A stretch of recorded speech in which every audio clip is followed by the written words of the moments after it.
Hi friends, నేను మీ Soujanya. Welcome to my channel Souji food and travel. ఈరోజు నేను మీకు ములక్కాయ పులుసు ఎలా చేయాలో చూపిస్తాను ఫ్రెండ్స్. మీరు ఫస్ట్ టైం నా ఛానల్ చూస్తే గనక పక్కనే ఉన్న బెల్ ఐకాన్ ట్యాప్ చేయండి. నేను నెక్స్ట్ పెట్టే వీడియోస్ నోటిఫికేషన్స్ కింద వస్తాయండి. ఉల్లిపాయలండి, 4 ఉల్లిపాయలు కట్ చేసి పెట్టుకున్నానండి. ఇలా సన్నగా తరిగి పెట్టుకున్నాను. 3 పచ్చిమిరపకాయలు కట్ చేసి పెట్టుకున్నానండి. ముందుగా స్టవ్ మీద గిన్నె పెట్టుకోవాలండి. స్టవ్ వెలిగించాక ఆయిల్ వేసుకోవాలి. ఆయిల్ని హీట్ చేసుకోవాలండి. 1 స్పూన్ జీలకర్ర వేసుకోవాలండి. జీలకర్ర అయితే చిటపటలాడుతుంది. ఇప్పుడు ఆనియన్స్ వేసేసుకోవాలండి, సన్నగా తరిగి పెట్టుకున్నవి. అలాగే పచ్చిమిరపకాయలు వేసుకోవాలండి. ఇప్పుడు వేపుకోవాలి, బాగా కలుపుతూ వేపాలి. ఉల్లిపాయలు గోల్డెన్ కలర్ వచ్చేంత వరకు ఫ్రై చేసుకోవాలండి. నిమ్మకాయ సైజ్ అంత చింతపండు తీసుకోవాలండి, అది నానబెట్టుకోవాలి. ఉల్లిపాయలు అయితే ఫ్రై అవుతున్నాయండి. 4 టమాటాస్ తీసుకున్నానండి. ఇలా సన్నగా కట్ చేసి పెట్టుకున్నాను. ఆనియన్స్ అయితే ఫ్రై అవుతున్నాయండి.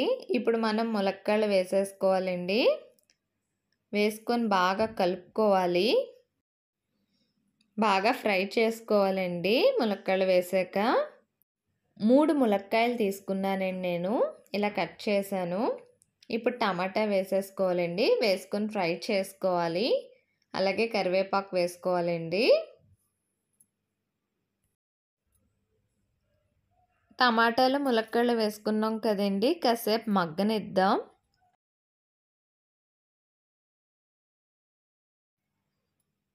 కారం 1 స్పూన్,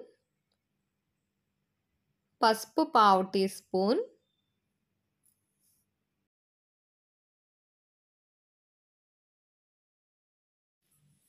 సాల్ట్ తగినంత.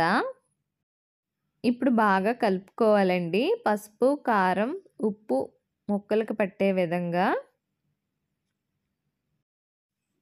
ఈ ములక్కాడ పులుసు అయితే చాలా రుచిగా ఉంటుందండి. చింతపండు పులుసు అండి, రసం ఇలా చేసుకున్నాం. కూర అంతా మగ్గాక చింతపండు పులుసు వేసుకోవాలండి. ఇప్పుడు ఒక చిన్న బెల్లం ముక్క వేసుకోవాలి.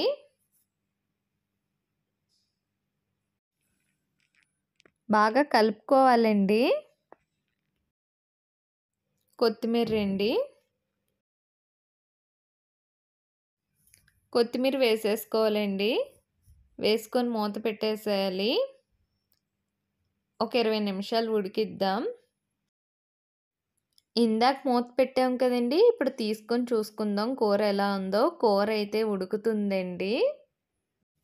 ఈ మునక్కాయ పులుసు అయితే రైస్లో చాలా బాగుంటుందండి. బాగా కలుపుకోవాలండి పులుసుని. ఇప్పుడు ఇంకా ఉడకాలండి ములక్కాయలు. ఇప్పుడు కాసేపు మూత పెట్టేసుకుందాం. ములక్కాయ అయితే పులుసులో ములక్కాయ చాలా బాగుంటుందండి, ఎంతో టేస్ట్గా ఉంటుంది. ఇందాక మూత పెట్టుకున్నాం కదండి, ఇప్పుడు తీసుకొని చూసుకుందామండి. కూర అయితే ఉడికిపోయిందండి. మునక్కాయ పులుసు అయితే రెడీ అయిపోయిందండి. ఈ వీడియో కనుక మీకు నచ్చితే ట్రై చేయండి, లైక్ చేయండి, షేర్ చేయండి, కామెంట్ చేయండి, సబ్స్క్రైబ్ మై ఛానల్.